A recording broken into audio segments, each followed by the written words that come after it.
esses agradecimentos que nós fazemos ao longo desta noite de quarta-feira no Brasil e no mundo, é justamente para isso. E hoje nós temos um tema. A minha mãe já ouviu algumas vezes esse sermão. Como é uma noite de oração, vou falar a vocês de uma mulher que se encontra em 2 de Reis, capítulo 4. E essa mulher nós podemos dizer que é uma mulher de oração. Mas assim como estamos, uma vez mais, vamos falar com Deus. Querido Deus, neste momento tua palavra está sendo aberta. Capacite-nos, Senhor, para que nós possamos ler, entender e compreender. E que nós possamos sair daqui cheios do Espírito Santo. Que eu possa falar não de mim mesmo, mas que eu possa falar inspirado pelo poder do Espírito Santo, em nome de Jesus. Amém. 2 de Reis 4, de 1 a 7. Vamos ler. Quando nós lemos esses 7 versículos, já entendemos o que aqui está dizendo.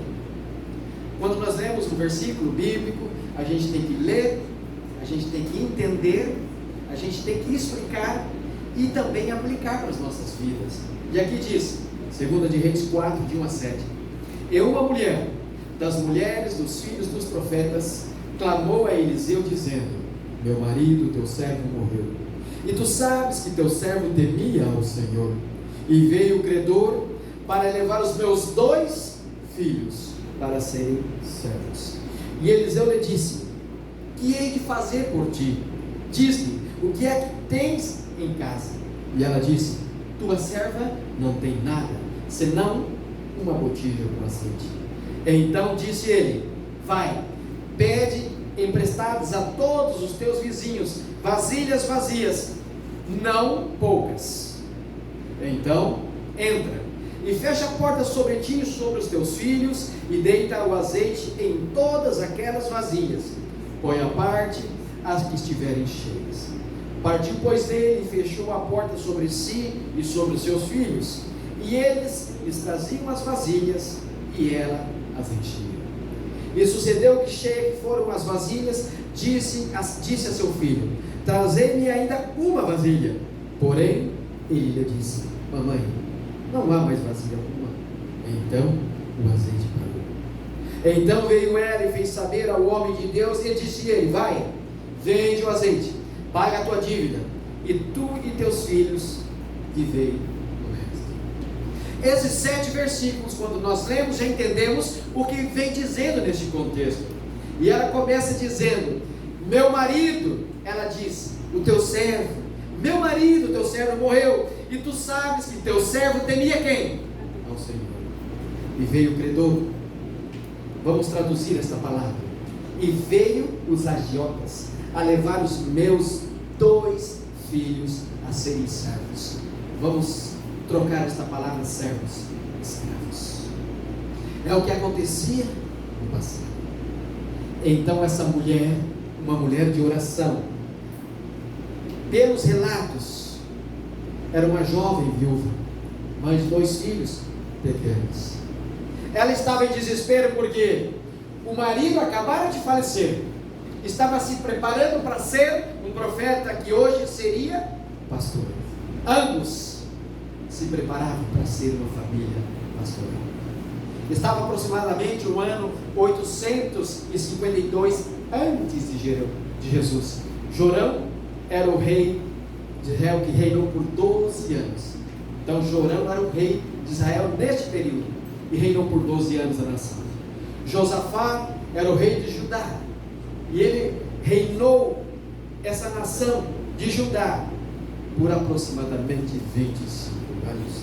Essa mulher era esposa de um dos discípulos. Ela tinha acabado de perder o marido.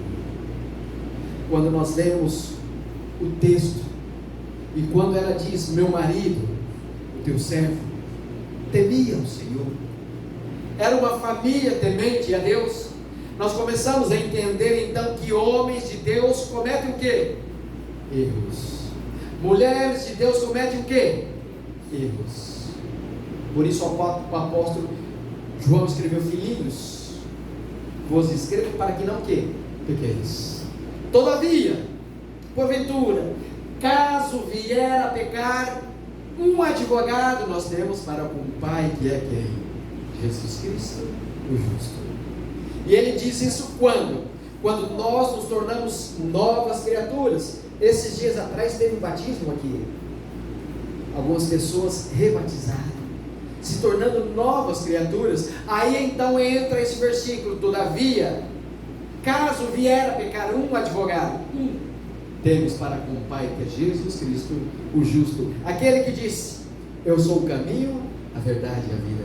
Ninguém vai ao Pai a não ser por quem? Por mim. Esse advogado que nós temos junto ao Pai.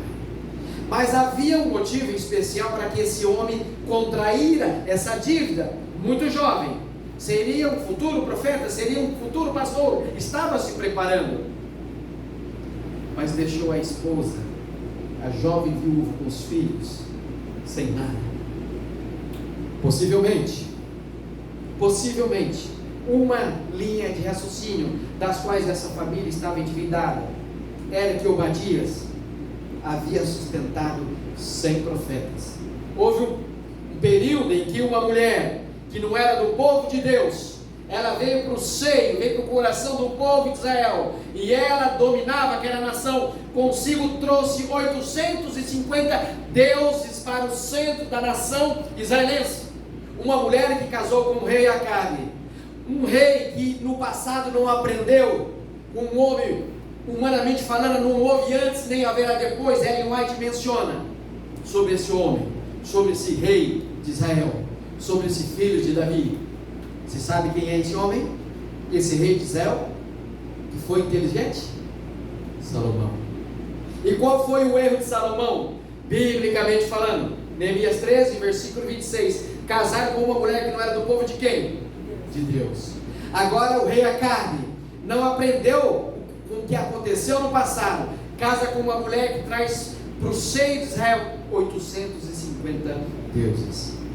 Flávio Josefo, um grande historiador, ele vivenciou, ele presenciou no mesmo período que Jesus esteve aqui nessa terra.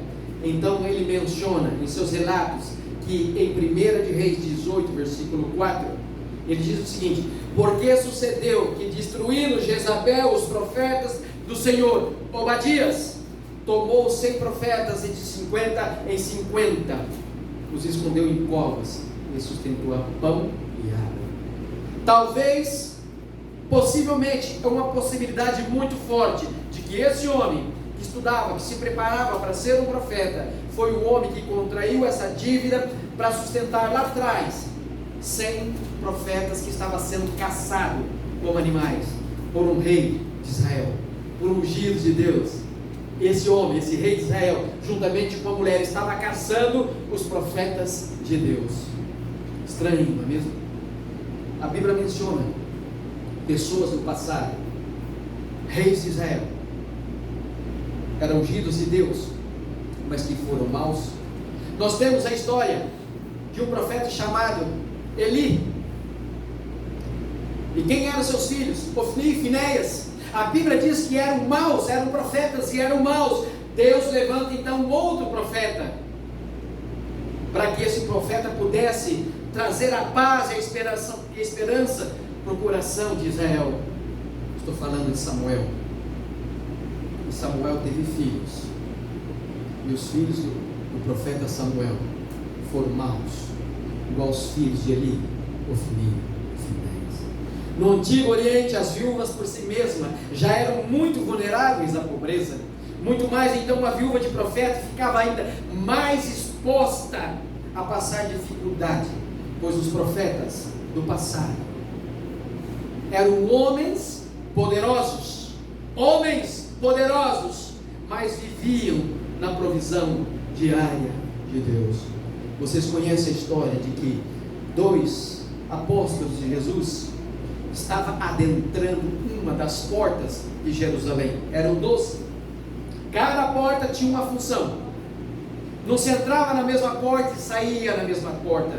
Quando eles entravam numa porta, eles entravam dando costa para o sol. E na parte da tarde, quando eles saíam de uma outra porta, também dando as costas para o sol. Estava João então E Pedro, adentrando uma das portas, chamada Porta Formosa, havia um homem ali, 40 anos, a Bíblia diz, Ellen White complementa. Então, quando ele percebe que 2 homens estavam adentrando aquela porta, ele, com a cabeça baixa, ele estende a mão e pede uma moeda. Talvez na cabeça desse homem, que estava ali há 40 anos pedindo esmola, talvez o sonho dele era poder caminhar como nós caminhamos, era poder jogar um futebol, fazer uma caminhada, jogar um vôlei como nós fazemos, mas ele não pôde fazer isso. Ele nasceu com aquela deformidade. Naquele momento ele se depara então com esses homens, e mal sabia ele que eram 2 homens poderosos. Então ele pede a esmola. Naquele momento então Pedro olha para ele e diz: olhe para nós. E ele pega na mão daquele homem. Talvez Pedro tenha dito: olha, filho, em nossos bolsos nós não temos nem real e nem dólar, nós não temos moedas, nós não temos pratas, nós não temos nada, mas tem uma coisa que nós te damos. Pedro olha para o céu e diz: em nome de Jesus eu te digo, filho, levanta e anda. Não é assim que a Bíblia diz? Eliseu conhecia o jovem esposo daquela mulher. A Bíblia menciona que ela chegou até o profeta de Deus clamando por socorro. Ela não vai a nenhuma pessoa. Em algumas redes sociais hoje você observa jovenzinhas, meninas de 12, 13 anos no TikTok dando conselhos amorosos. E pasmem vocês, a quantidade de seguidores que tem, como se tivessem um grande conhecimento, uma grande experiência para dar aquele tipo de conselho. Aproximadamente no ano 1700 a.C., houve um rei, não de Israel, não dos judeus, com o sobrenome Hammurabi, que foi o responsável por decretar um código ou um conjunto de leis chamado Hammurabi. A lei israelita permitia, como forma de proteção ao credor, que se tomasse os filhos dos devedores para que trabalhassem até que a dívida fosse paga. Em alguns casos era só no jubileu, 50 anos depois. Mas aquela jovem viúva então perdera o esposo, seria um profeta, estava prestes agora a perder 2 filhos, talvez do tamanho daquela garotinha que está ali. Ela estava em desespero. Mas em Deuteronômios 15, de 1 a 18, diz que há uma ressalva que isso não fosse feito em tempos de fome ou de grandes o quê? Necessidade. Como aplicar a Bíblia no tempo de Acabe e Jezabel? Ele caçava os profetas de Deus para matá-los como animais. Como colocar em prática então Deuteronômios 15, de 1 a 18? Que situação? Seu apelo era urgente, pois os credores voltariam, os agiotas voltariam para levar os 2 filhos como escravos. Talvez naquele momento, quando ela está em casa com os filhos, quando ela ouve alguém bater na porta, ela se depara com 2 agiotas, e eles disseram: seu marido morreu, mas tinha uma dívida conosco, e nós vamos levar os seus 2 filhos, para que a dívida seja quitada. Talvez ela tenha pedido uns dias mais, para que ela pudesse então achar uma solução, para que os filhos não fossem levados. E os homens disseram que voltaria dias mais tarde. Naquele momento eu imagino aquela mulher, se ela é uma mulher de oração, então ela volta, ela fecha a porta, juntamente com os 2 filhos, e clama a Deus, pedindo socorro. Ela não tinha outra pessoa. Ela vai até Deus em oração, e o Espírito de Deus então diz que ela deveria ir até uma pessoa idônea, uma pessoa com princípios e valores. Inspirada pelo Espírito Santo, ela vai até o profeta de Deus, o profeta Eliseu. A separação dos filhos era iminente naquele momento, seria demais para ela. Ela vem a Eliseu demonstrando muito respeito e humildade. A viúva, em suas palavras, aquela jovem viúva, ela dizia, ela não reclamou e nem apontou, ela disse: meu marido, o teu servo, faleceu. E ela relembra o profeta naquele momento da vida piedosa, que ela, o marido e os filhos levavam. Tudo quanto nos aflige deve ser colocado primeiramente em oração. E é por isso que o Espírito Santo de Deus está dizendo hoje: vinde a mim, todos que estão cansados e sobrecarregados, e eu vos aliviarei. Ela se colocou totalmente debaixo da provisão divina. O sofrimento de perder o marido já era grande, agora perderia os 2 filhos, iriam ser escravos, estariam nas mãos de quê? Fazendo o quê? Seriam maltratados. Estas eram as perguntas, talvez um turbilhão de perguntas na mente daquela jovem viúva. O que seria dos meus filhos? Ela dizia: meus filhos. Ela dizia: meus filhos, minha herança. Ela os educou nos caminhos de Deus. E quando recém-nascidos, ela dedicou ao Senhor, ela pertencia, os filhos pertenciam ao Senhor. Foram criados na palavra de Deus e agora seriam lançados nas mãos de pessoas do mundo, pessoas impuras, talvez pessoas que servissem outros deuses. A dor e o desespero nesse momento era grande, mas Deus nunca deixa o justo desamparado. E nós sabemos que após a tempestade vem a bonança, após a tempestade vem a calmaria, após uma noite de lamento, no outro dia pela manhã vem a tristeza. Ela recebeu a palavra profética de Deus através do profeta Eliseu. Quando ela estava retornando, ela estava indo na frente, o profeta disse: ei, psiu! Ela se vira para o profeta, então ele diz mais uma vez: não te esqueça, filha, não pouca vasilhas, muitas vasilhas. Segundo o profeta, então, quando ela pegasse as vasilhas emprestadas, ela deveria entrar na casa, fechar a porta sobre si e sobre os filhos. Naquele período, eram pouquíssimas, eram raras as pessoas que tinham este azeite em sua propriedade. Quem tinha azeite todos os dias era sinônimo de prosperidade. Com certeza, aquela viúva não imaginava o que estava prestes a acontecer quando nós devolvemos os nossos dízimos, doamos nossas ofertas, quando nós fazemos pacto com Deus. A lição desse trimestre vem falando, quando a gente dá com alegria. O próprio Jesus em Malaquias 3, de 6 a 10 diz: provai-me nisso, se eu não for vos abrir as janelas do céu e derramar sobre vocês o que? Bênçãos o que? Sem medidas. Com certeza ela não imaginou tanta bênção. Deus usou o que ela possuía para multiplicar os recursos e realizar o milagre que estava prestes a acontecer. Então começaram a trazer as vasilhas, e ela, com aquele pouquinho de azeite, ela ia despejando nos vasos. Me lembro uma vez, quando eu estudava teologia, eu fiz parte em Costa Rica, na América Central, e partes eu fiz teologia na Espanha. E um dia, foi eu e um casal de amigos meus, que hoje eles estão terminando medicina em Florianópolis. Ele não é pastor distrital, nem eu, porque quando terminamos teologia, em 2015, pela idade, já não podíamos mais ser pastor distrital.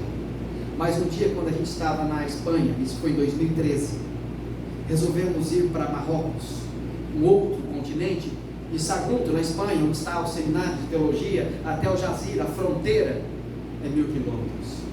O estreito ali de Gibraltar é 15 quilômetros, do outro lado está no solo marroquino. Nós somos na primeira cidade, chamada Tanger Med. E quando a gente estava atravessando aquele estreito de ida, e quando nós voltávamos, a forma como eles comiam o pão é mais ou menos parecido como Jesus na época. Eles pegavam um pão grande e eles iam rasgando com a mão, isso no navio, um navio com capacidade para 1.200 pessoas que iam e voltavam, e eles iam dando aqueles pães para as pessoas comerem. Quando Jesus fez a multiplicação dos pães e peixinhos, que foram 2 vezes, eram 5 pães e 2 peixinhos, e a Bíblia menciona que a primeira vez foi 5.000 homens. Na época, quando eles escreviam, eles não mencionavam a quantidade de mulheres e crianças, só homens. E se fosse mencionar mulheres e crianças, era muito mais. Vocês imaginaram, não sei se vocês já pararam para pensar ou imaginar um pão na sua mão, você rasgando aquele pedaço de pão e passando para as pessoas. Você arrancava e dava um pedaço e o pão voltava. Você arrancava e dava, você arrancava e dava, não parava. Alimentou todas aquelas pessoas. E mesmo assim, ainda sobrava pão. Agora ela está derramando azeite naqueles vasos.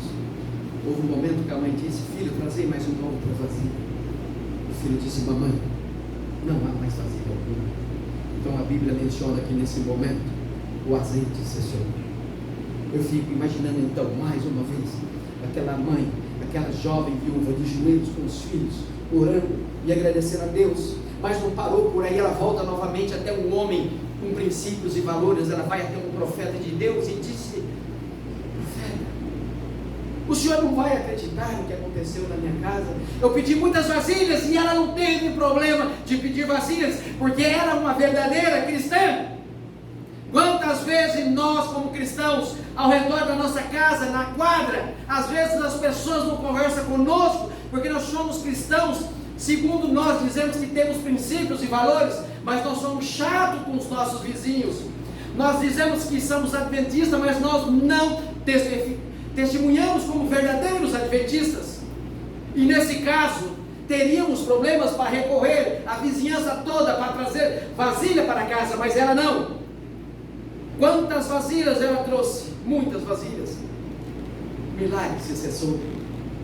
Então ela voltou até o homem de Deus e disse: olha, enchi todas as vasilhas. Então possivelmente ele tenha dito: filha, volta para casa, venda o azeite, pague a dívida. E ele disse algo mais: você e seus filhos viverão do resto. Mal sabia ela, irmã, que a partir daquele momento para frente ela se tornaria uma empreendedora, uma administradora. E para terminar, eu quero que vocês saibam, talvez, como será na volta de Jesus, quando o esposo dela ressuscitar. Eles também ressuscitarão, que já descansaram no Senhor. E ela vai dizer: olha, que sufoco que você nos deu. Mas quando você faleceu, eu e os nossos filhos oramos a Deus, clamamos a Deus. Nós estávamos passando dificuldade, não havia nada em casa para comer. Então nós procuramos o profeta Eliseu, e ele disse. Então ela começa a contar a história. De repente ela vai dizer: olha os nossos filhos como cresceram, essas são as suas 2 noras, e esses são os seus netos. Quando Jesus voltar, teremos muitas surpresas. Pessoas que talvez nós não imaginamos que estariam lá, e lá elas estarão. Outras pessoas, se você estiver lá, que vocês acreditaram piamente que estariam lá, e não estarão lá. Eu acredito que todos que estão aqui assistiram o filme A Última Batalha, gravado pela Igreja Adventista. Foi tentado 2 vezes, na terceira vez conseguiram gravar o filme. Foi gravado em Cascavel, no Paraná. Quando você assiste o filme, você vê o desespero daquele rapaz. No final não passava de um sonho. Quantas vezes eu tive pesadelos, e quando eu acordava, parecia que eu estava aliviado. Essa é a nossa vida. Deus está interessado em resolver nossos problemas financeiros. Deus está interessado em resolver nossos dilemas familiares. Deus está interessado em nos prover alimentos saudáveis. Deus está interessado em prover alimento para todas as pessoas. Enquanto o irmão prepara o hino final para que nós possamos cantar, nós temos que ter a certeza de que Deus está ao nosso lado. Jesus disse: vinde a mim, filhos, todos que estão cansados e sobrecarregados. Deus nos está dizendo que nós precisamos nos preparar. Quantas pessoas que você conhecia, que ao longo de 2 anos da pandemia, uns descansaram no Senhor, outros morreram. Quantas pessoas que morreram na fé e na mensagem do terceiro anjo. Ellen White menciona 22 de outubro de 1844 para cá, sonhando ver Jesus voltar, descansar, e não viram Jesus voltar. Quantos pastores que vocês já ouviram falar, e aqui eu menciono alguns: o saudoso pastor Enoque de Oliveira, o saudoso pastor Roberto Rabelo, o saudoso pastor Henry Fairabi.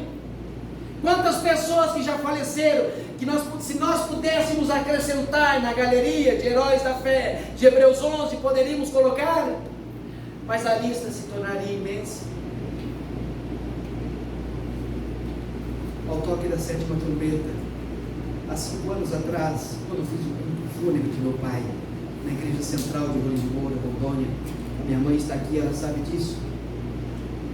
Quando eu estava ali, falando algumas palavras, meu pai estava desse lado, eu de frente para a igreja. Minha sobrinha tinha 3 anos de idade, então a minha irmã já havia dito a ela que o vovô despertaria ao toque da 7ª trombeta. Ela com 3 anos e pouquinho, ela entendendo o que estava acontecendo, ela veio, puxou meu terno e disse: tio, mas é o toque da 7ª trombeta que o vovô vai despertar. Naquele momento eu tive que respirar por alguns segundos, continuar firme, mas mesmo assim não consegui fazer a oração final. O pastor Isaías, na época, final de 2017, ele fez a oração final, porque eu sabia que dali meu pai já sairia para o cemitério e já não veríamos mais. Então eu deixo um apelo nessa noite: continue orando, não deixe de orar. Ore quando você levante, ore quando você vai deitar. Peça a proteção divina, peça a proteção de Deus, para que o Espírito de Deus possa iluminar nossos líderes da nossa igreja mundial, para que Deus possa estar no controle do que está acontecendo no Brasil e no mundo. Nós sabemos que a volta de Jesus está muito próxima, mas quero que os irmãos lembrem: o mais importante hoje não é a volta de Jesus, é como está a sua vida se Jesus voltasse hoje. Vamos nos colocar em pé, vamos cantar no final.